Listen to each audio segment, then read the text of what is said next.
There are some tips, tricks, and very important application rules that you really want to be aware of before you start applying for American Express cards. And today's video will be going over all the details of all of those things to help put the approval odds more in your favor. So let's kick things off first with a few general requirements. When you view the terms and conditions of new card offers from American Express, you'll notice that it says only qualified individuals 18 or over may apply for an account, and that the offer is only available to U.S. residents. By qualified individuals, of course, Amex is referring to the fact that they do look at your credit score, underlying credit factors, income levels, debt levels, etc. Then for 18 years old, that is the requirement here in the US. And then the requirement of being a US resident is of course relevant to this channel because we talk about US based credit cards on the Mark Reese credit card channel. So of course, if you have Amex cards available in your country or region, you might have different terms over there. So always read the offer terms before you submit an application. Now let's talk about the 1-5 rule. This means that you may get approved for one Amex credit card every 5 days. And notice how credit card is underlined here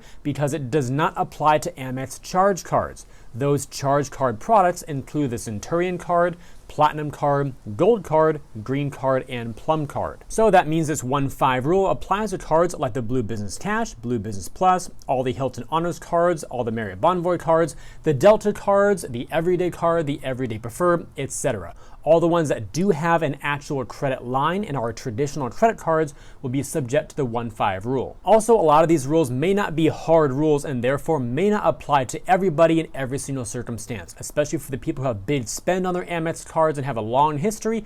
Amex might be a little more lenient with issuing more cards or not really enforcing the rules as often with those individuals. So your mileage may vary. However, it's still very good to be informed. On the other hand, these charge cards do not have a preset limit, therefore they are subject to different rules. Up next, we have the 290 rule, which says you may get approved for 2 Amex credit cards every 90 days. Once again, this does not apply to Amex charge card products. And whether it's the 1-5 rule or the 290 rule, it's a look back period from the current date. So whenever you're considering applying for a new Amex card, whatever that date is, look back 5 days and look back 90 days from that date, and then see how many cards you've applied for during that period to see if you're still in compliance with these rules. Now we've got the 4-5 credit card rule, which represents that you may get approved for a maximum of 4 or 5 Amex credit cards. Again, not applying to the Amex charge cards. And unfortunately, there's really no way to tell for sure whether your limit will be 5 cards or whether it will be 4 cards. You just got to apply and find out. So if you've got 4 Amex credit cards and you go for your 5th and you get denied due to the reason of having too many cards already given to you, then you might want to consider closing out one of your cards,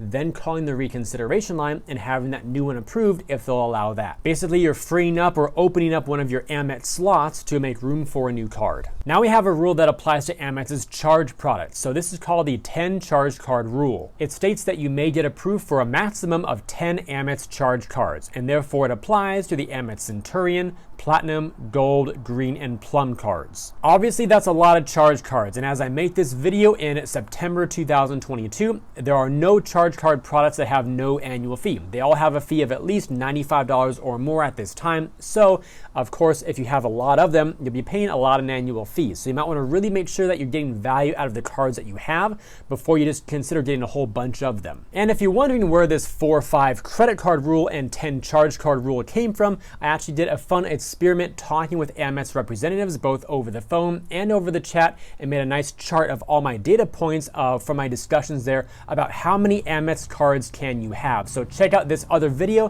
which I did over a year ago. It's very fun to watch, and it really gives you some insights directly from Amex's representatives in terms of what you can have versus what you can't. And funny enough, the answers that I received varied a lot. I'll also link that video down below in the description and as one of the end cards to this video in case you want to watch it after this one. Now, as we turn our attention to Amex credit score requirements, unfortunately, they're not published and they may vary by card.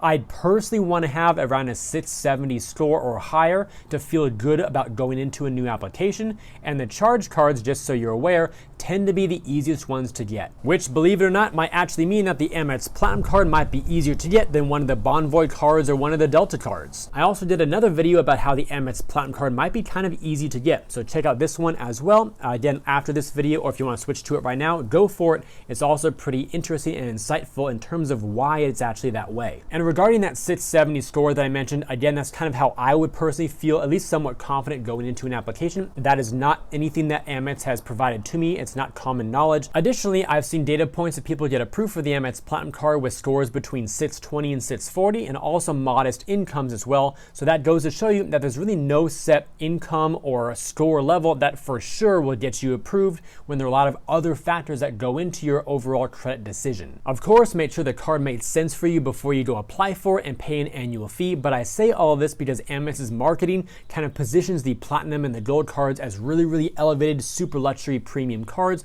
that are unattainable to most people, when in reality that may not be the case. Hard inquiries versus soft inquiries, and this is pretty interesting. With American Express, generally speaking, your first application for your first Amex credit card ever with them will likely be a hard pull. Your second application and beyond will likely be a soft pull. And I can't think of any other card issuers off the top of my head that do this as consistently as American Express does, so this is a huge advantage. And for some additional notes here, if you begin your Amex journey on the personal side, you may get another hard inquiry on your first business card. If you begin your journey on the business side, you may get another hard inquiry on your first personal card. Neither of those are guaranteed. Some people may go through one hard inquiry, some people might go through two, but either way, once you've gone through those initial foundational steps and your relationship with Amex is solidified, then going forward, you should have smooth sailing in the soft inquiry seas. Up next, we have the once in a lifetime rule, which means you can get a welcome offer on each Amex card only once, and this refers to both credit cards and charge cards. Some exceptions do exist, and that is no lifetime language offers and waiting about 5 years or so, maybe a little bit more, for Amex's system to refresh. For the no lifetime language, you want to check the offer and benefits terms link on Amex's website before applying. What you're looking for is any text that is similar to this: welcome offer not available to applicants who have or have had this or previous versions of this card. So if you currently have or have had a certain card in the past, but that language is not present, then you may be able to get that same card again with a new bonus. And about that 5-year wait period, Amex's system keeps track of all the Amex cards you've had in the past up to a certain point, so it seems. It used to be believed that the look back period was 7 years for Amex's system to flush out your old cards and therefore forget you had certain cards, but recently I've seen some data points from other bloggers out there saying that it might be closer to around 5 years. So as a quick tip, you can always call or chat with American Express and ask them which cards have I had in the past and let them tell you, and if they don't mention a certain card, it's probably not on their radar any longer. Now for everybody's favorite Amex topic, financial reviews. Now these are not common, but they may occur at any time. A likely trigger is having a lot of credit from American Express, especially compared to your income level. For that reason, you may want to consider a credit limit decrease or closing an account before applying for a new card if you think your total lines with Amex are getting high or even too high. Data points in the past have suggested that once you hit a credit limit on a single card or across all cards of around $35,000, that would for sure trigger a financial review, or at least very likely trigger one. But now more recently, I personally have more than $35K with Amex, and a lot of other people do as well, and none of us have gone through a financial review process. So while there isn't a known formula to know for sure if you will get a financial review or not, I personally don't try to get as much credit as possible with American Express, while I might try to do so with other issuers. Just be careful, trust your gut, and play it safe. Amex is also really well known for their pop-up window, which is a message saying that you're not eligible for a welcome bonus. And this occurs before fully submitting your application, and therefore before any credit implications occur on your score or report. Here's a screenshot of the pop-up window that I received a while ago when applying for one of their cards, and it said, "Please confirm, Jeffrey. Based on your history with American Express offers, introductory APR offers, or the number of cards you've opened and closed, you are not eligible to receive this welcome offer. We have not yet performed a credit check. Would you still like to proceed?" And from there you can click on continue and submit or cancel your application. In terms of a few things that may cause this pop-up to occur, here are a few here on the screen. Feel free to pause this to look these over in more detail if you like. I also did a video on that topic as well, including how I received the pop-up message. That screenshot you just saw was from on that video, and that card I applied for was the Hilton Honors Business Credit Card a while back, but now as you can see, I do have the card now. So that means I actually got myself out of pop-up jail, and that video details some recommendations of how to do that yourself. And if you ever get denied for an American Express card, always remember that the Reconsideration Line is a great option. By this, I mean if your application ever goes into a pending status or gets denied outright, consider calling this Reconsideration Line to see if an underwriter can turn the decision around into an approval.